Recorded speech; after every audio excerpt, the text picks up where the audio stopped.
Bisa turunkan ini. Yang paling rendah ya. Beda tinggi sama ketum.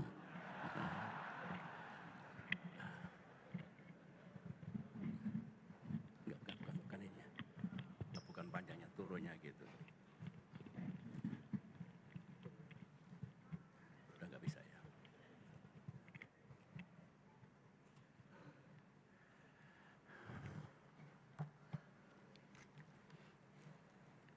Masih ingat saya? Alhamdulillah.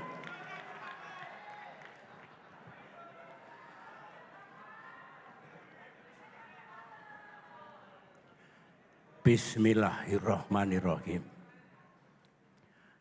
Assalamualaikum warahmatullahi wabarakatuh. Salam sejahtera untuk kita semua. Shalom. Om Swastiastu.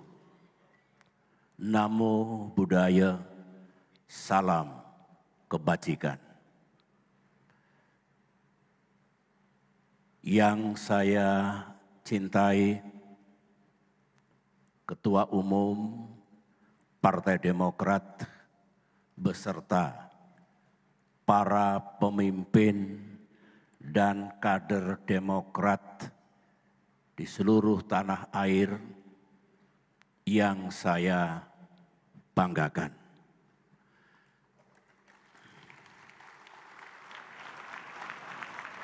Alhamdulillahirabbil alamin. Izinkan saya selaku orang tua dan orang yang sangat setia dan mencintai Partai Demokrat sampai kapanpun,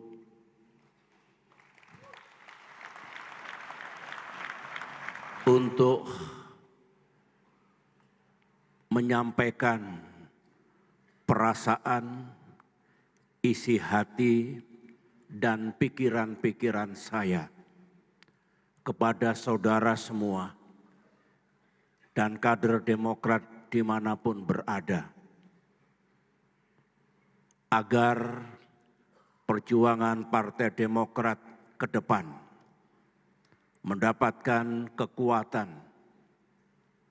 jalan, dan kemudahan dari Allah Subhanahu wa Ta'ala, Tuhan yang Maha Kuasa, sehingga Demokrat beserta para kadernya memiliki masa depan yang lebih indah dan lebih baik. Saya mulai dari kembali rasa syukur kita kepada Tuhan yang Maha Kuasa.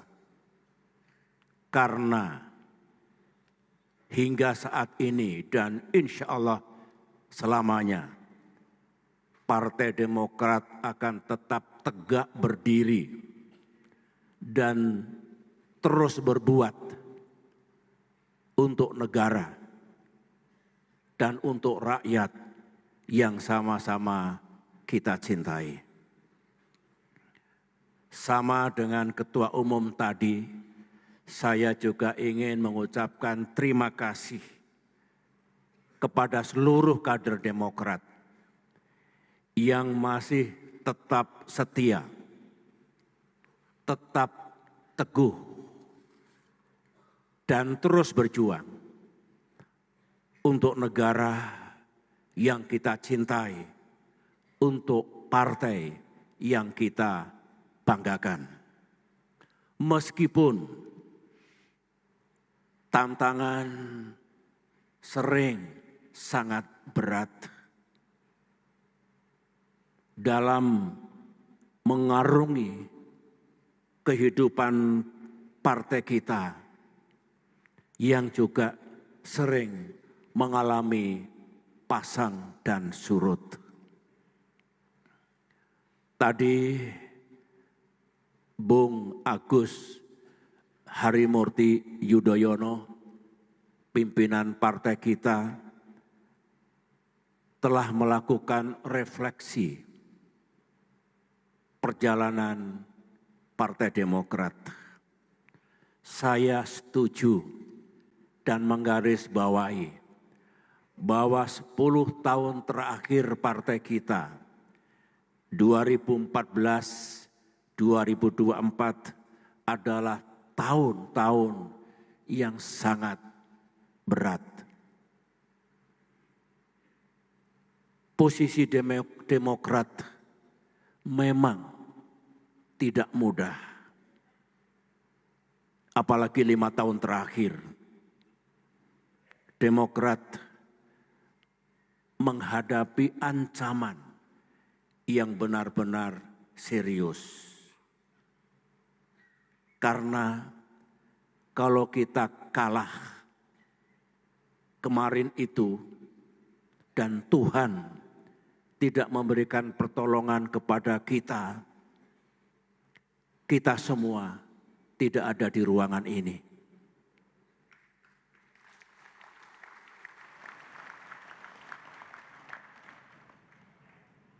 Tuhan Maha Besar. Kita tidak menyerah. Kita berani menghadapi tantangan dan melawan ketidakadilan, kezoliman, sebuah kekuatan, bukan hanya orang, kekuatan yang secara ilegal dan secara amoral ingin merebut kepemimpinan partai yang sah,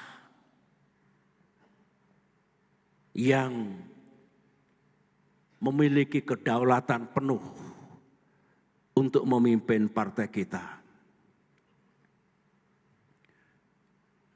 Yang menjadi keprihatinan saya selaku orang tua yang pernah mengabdi 30 tahun sebagai prajurit untuk mempertahankan kedaulatan dan kepentingan nasional Indonesia, yang selama 15 tahun berada di wilayah pemerintahan untuk berbuat yang terbaik bagi bangsa dan negara kita. Kita harus menghadapi aksi-aksi buruk oleh pihak tertentu yang sangat dekat dengan pusat kekuasaan. Tidak pernah terbayang dalam pikiran saya hal itu terjadi. Memang sangat melelahkan dan mengganggu keseluruhan agenda partai, termasuk pelaksanaan musda dan muscap, mengganggu konsolidasi partai dan kesiapan kita menghadapi pemilu tahun 2024 yang lalu. Bisa dimengerti kesulitan partai kita untuk mengajak putra-putri bangsa bergabung dan berjuang bersama Partai Demokrat. Karena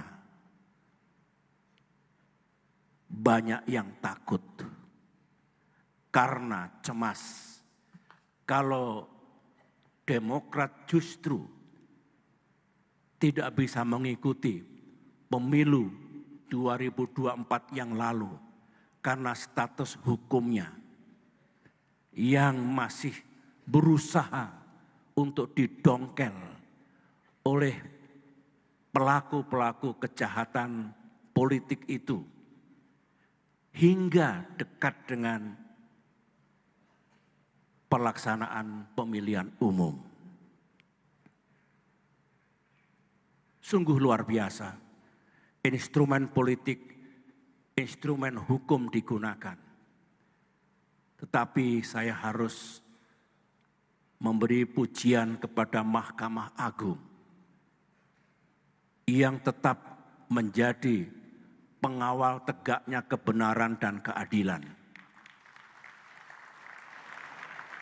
Tidak goyah oleh intervensi politik dari pihak-pihak tertentu.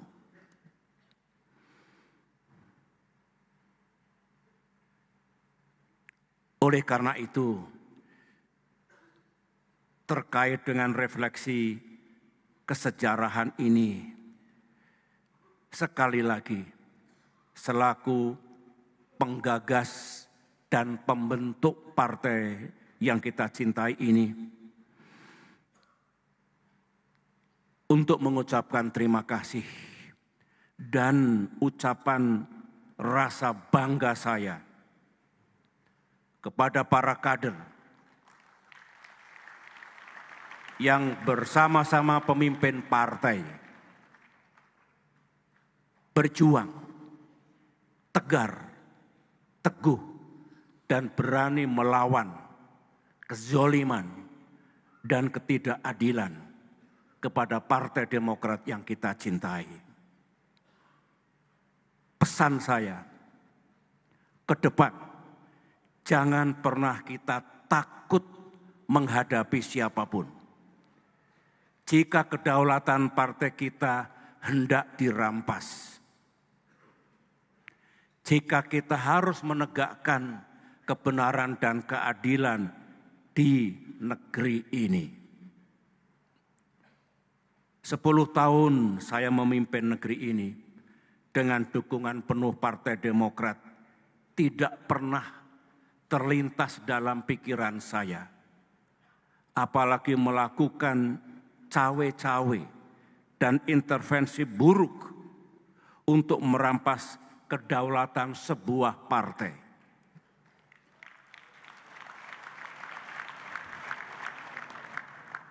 Terhadap partai politik manapun, apapun posisinya, apakah sebagai oposisi atau bagian dari koalisi pemerintahan.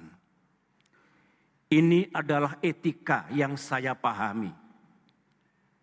Moral politik, nilai-nilai demokrasi, serta kepatuhan kepada peranata hukum, the rule of law.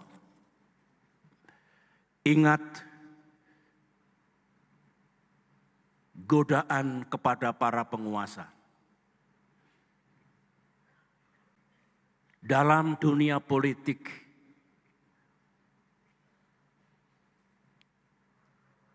penyalahgunaan kekuasaan atau sering disebut abuse of power adalah dosa terbesar, perbuatan tercela, dan hakikatnya adalah pelanggaran terhadap amanah konstitusi.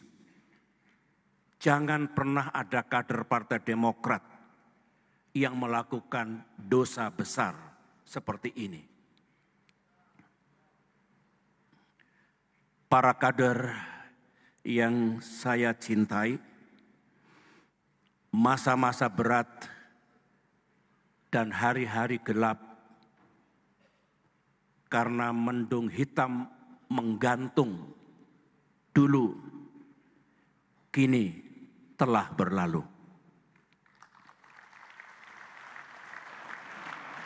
Bersyukur kita. Terima kasih para kader. Mari sekarang dengan semangat baru, tekad baru, kita lanjutkan langkah perjuangan kita untuk Indonesia yang lebih maju, Indonesia yang lebih damai, Indonesia yang lebih adil, Indonesia yang lebih demokratis, dan Indonesia yang lebih sejahtera.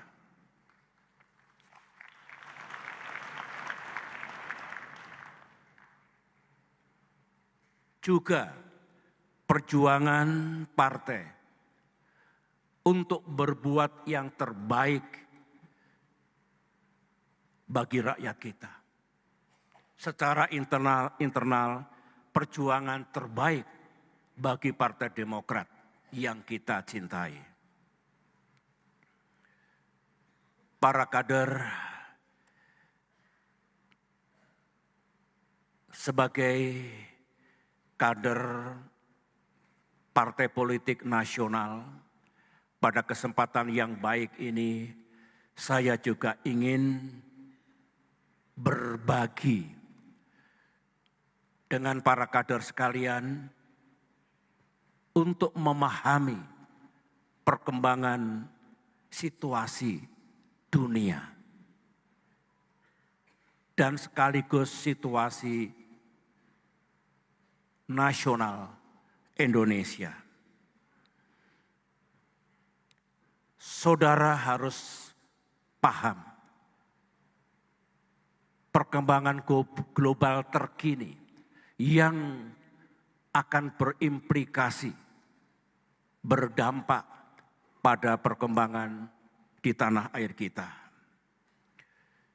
Untuk diketahui, setiap hari saya mengikuti dan menyimak perkembangan pada tingkat dunia. Every single day. Di samping itu, alhamdulillah, saya juga masih aktif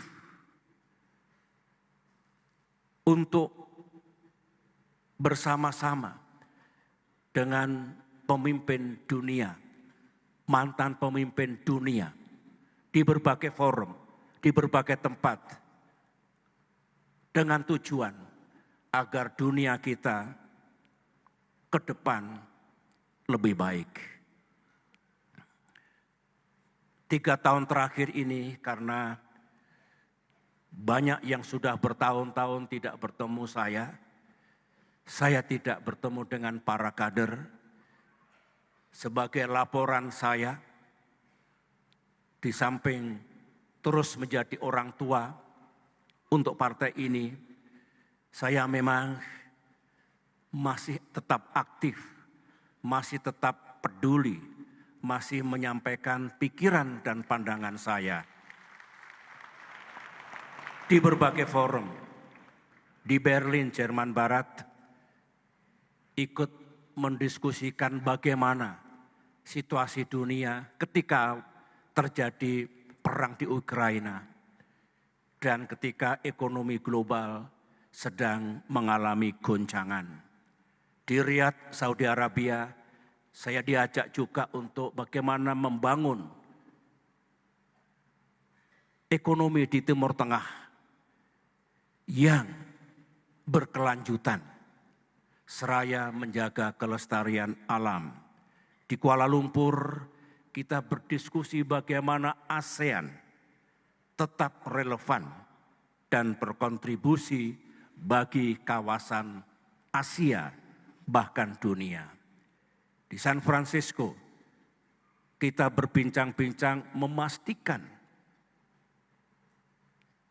peperangan dan kekerasan berkurang dan tidak terjadi kejahatan perang ataupun crimes against humanity.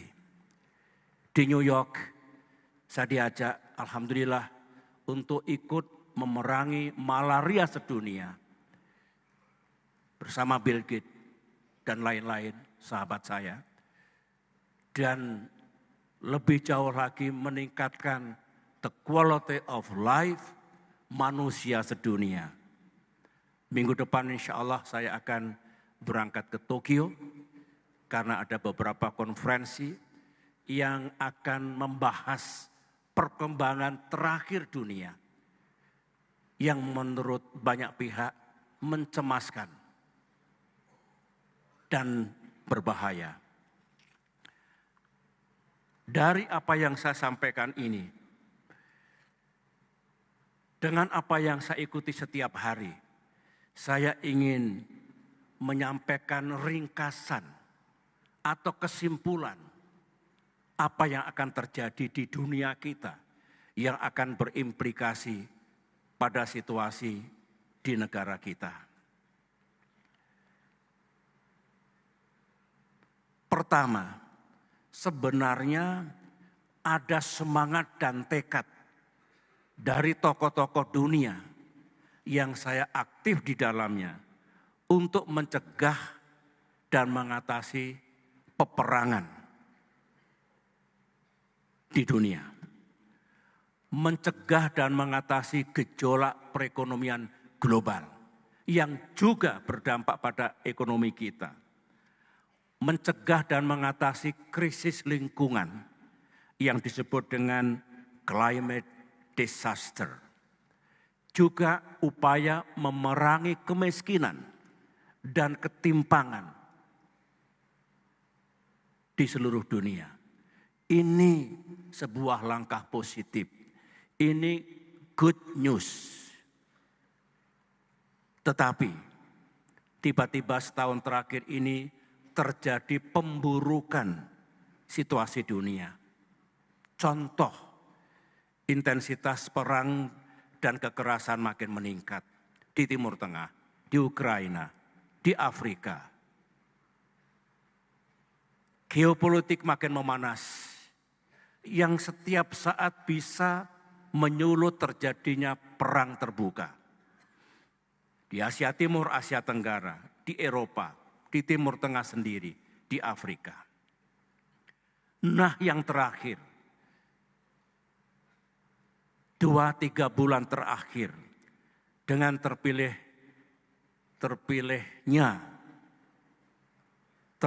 kembalinya Donald Trump menjadi Presiden Amerika Serikat, ketegangan global makin meningkat. Perang tarif dan perang dagang. Ada tanda-tanda untuk makin membesar. Ketegangan dan permusuhan antar negara juga meningkat. Semuanya itu pasti berdampak pada negeri kita, ekonomi kita, dan kepentingan-kepentingan kita sesuai dengan kepentingan nasional. Padahal apa yang terjadi di dunia dengan segala dampaknya, Presiden Prabowo, pemerintahan baru kita sedang berupaya untuk memajukan Indonesia. Ini tentu tantangan bagi pemerintahan kita yang Partai Demokrat berada di dalamnya. Apalagi situasi sosial dan situasi politik tengah menghangat bahkan memanas di negeri kita saat ini. Saya hanya ingin kita tidak boleh apatis, harus mengerti dan peduli. Karena apa yang terjadi di tingkat dunia mengalir ke negeri kita yang kita sedang bergulat untuk memajukan negeri kita. Ekonomi kita terus terang sekarang ini menghadapi risiko dan tantangan-tantangan. Apalagi kalau kita menerima dampak buruknya dari apa yang terjadi di dunia.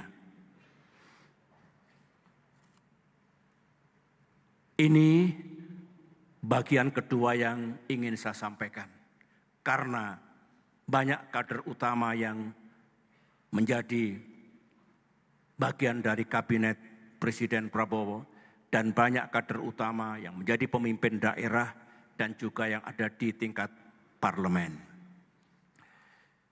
Bagian terakhir dari yang ingin saya sampaikan adalah saya ingin bicara etika dan kewajiban Demokrat sebagai bagian dari pemerintahan Presiden Prabowo. Ini sangat penting. Demokrat terkenal karena menjunjung tinggi etika dalam berpolitik.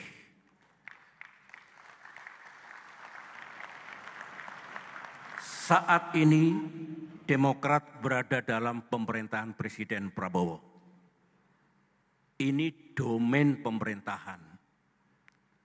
Tunduk pada sistem, etika, dan tata pemerintahan. Harus mengerti kita. Yang pertama, kini Demokrat juga berada dalam koalisi politik pemerintahan Presiden Prabowo yang disebut dengan Koalisi Indonesia Maju.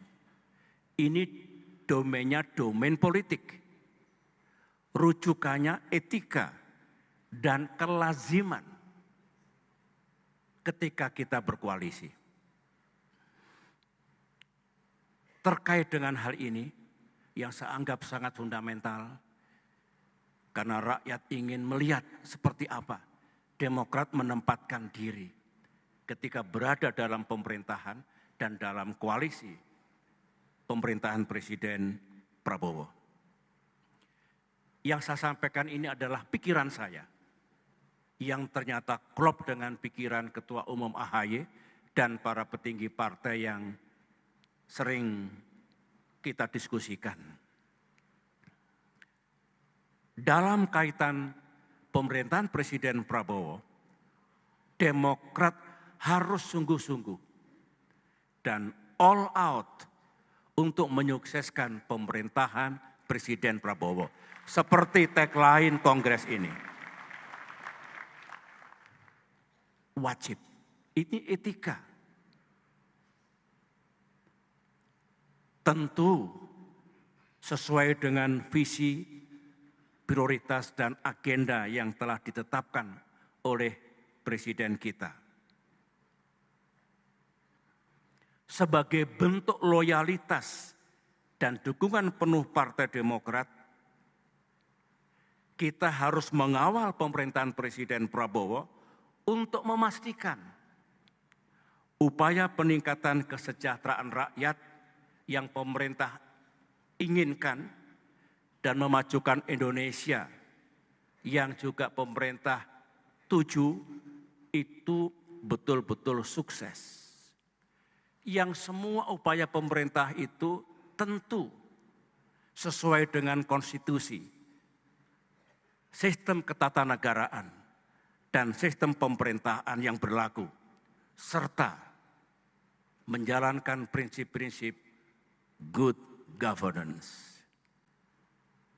Dan kita kawal agar yang dilaksanakan pemerintah untuk memajukan Indonesia kita sesuai pula dengan harapan dan aspirasi rakyat Indonesia. Harapan dan aspirasi mayoritas rakyat Indonesia yang memberikan mandat kepada Presiden Prabowo yang sekarang memimpin pemerintahan yang Demokrat ada di dalamnya.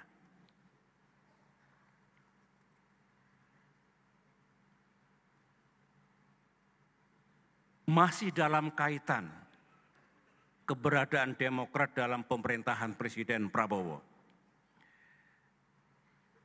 Para kader Demokrat yang memimpin pemerintahan di daerah, gubernur atau wakil gubernur, bupati atau wakil bupati, wali kota atau wakil wali kota, juga mesti menyukseskan pemerintahan Presiden Prabowo. Para gubernur, bupati, wali kota, dan wakil-wakilnya yang berasal dari Partai Demokrat, di samping melaksanakan visi dan agenda Presiden secara nasional, juga melaksanakan visi dan agenda yang dulu dikampanyekan pada saat pilkada.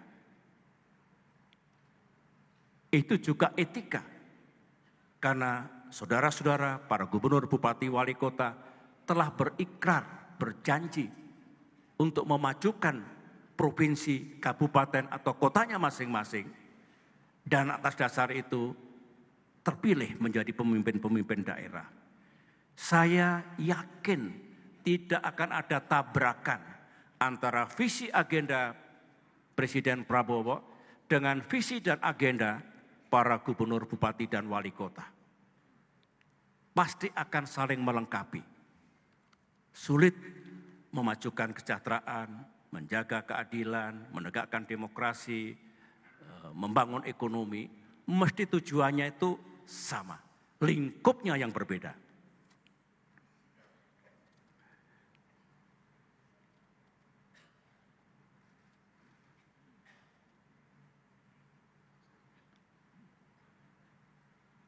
Kita juga perlu memastikan dalam konteks pengawalan tadi, agar semua agenda pemerintah termasuk keberadaan Danantara yang hari ini telah diluncurkan oleh Presiden kita kawal, kita pastikan semua benar-benar, saya ulangi, semua benar-benar untuk kepentingan rakyat, for the people. Kepentingan seluruh rakyat, bukan kepentingan sebagian rakyat. Ini etika yang harus kita junjung tinggi bagi Partai Demokrat sebagai bagian dalam pemerintahan Presiden Prabowo. Nah, sekarang bagaimana etika kita dalam koalisi Indonesia Maju? Demokrat harus berketetapan, do your best. Koalisi itu yang dituju bukan hanya kesamaan sikap dan posisi politik, common ground, common position, tetapi juga sebenarnya tekad koalisi untuk menyukseskan pemerintahan Pak Prabowo, kesediaan koalisi untuk terus menjaring dan mendengarkan harapan serta aspirasi rakyat. Jadikan satu nafas, sukseskan pemerintahan Presiden Jokowi, dengar. Ulangi, saya ngomong apa tadi? Ini namanya slip of the tongue. Saya ralat. Ini ada pers di sini, saya ralat. Presiden Prabowo Subianto. Pak Jokowi sudah pensiun, seperti saya. Sudah ada presiden baru, namanya Prabowo Subianto.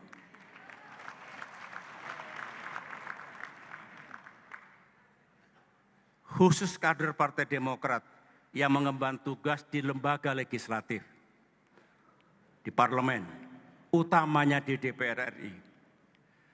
Fraksi Partai Demokrat maupun individu-individu anggota DPR RI teruslah mendukung dan mengawal suksesnya pemerintahan ini. Wujud dukungan di parlemen termasuk memastikan jajaran pemerintahan, para menteri, atau lembaga apapun di pemerintahan untuk menjalankan tugasnya secara proper, merujuk ke undang-undang, dan menjalankan good governance. Wujud kesetiaan, wujud dukungan Demokrat, termasuk mencegah para menteri dan para pembantu presiden melakukan kesalahan dan penyimpangan. Itu wujud dukungan dan kesetiaan. Selalu membenarkan elemen pemerintah, padahal barangkali keliru, justru membahayakan Presiden Prabowo Subianto. Apalagi kalau kita melakukan pembiaran hal-hal yang seharusnya tidak terjadi karena kealpaan. Waktu saya memimpin dulu mungkin juga yang dilaksanakan pemerintah ada hal-hal yang kurang tepat. Dalam kaitan itu, sekali lagi wujud kesetiaan dan dukungan kita mengawalnya, mencegahnya untuk tidak terjadi. Melakukan pembiaran sehingga pemerintahan tidak berhasil, presiden kita tidak berhasil, menurut saya keluar dari etika dan moral politik yang harus kita junjung tinggi. Seperti inilah para kader yang sangat saya cintai, etika politik yang harus tetap kita junjung tinggi dan kita jalankan. Semuanya akhirnya sesuai dengan tagline, kita akan berbuat sekuat tenaga agar pemerintahan Presiden Prabowo sukses dan rakyat kita mendapatkan keadilan dan kesejahteraan yang makin baik. Itulah yang dapat saya sampaikan, yang mesti saya sampaikan. Sekali lagi terima kasih para kader, saya bangga. Perjuangan belum selesai, negara, rakyat masih memerlukan kontribusi kita semua. Partai Demokrat, marilah tulus, jernih, dan serius kita bersama-sama memajukan negeri tercinta. Selamat berjuang, Tuhan beserta kita, sukses Demokrat di masa depan. Assalamualaikum warahmatullahi wabarakatuh.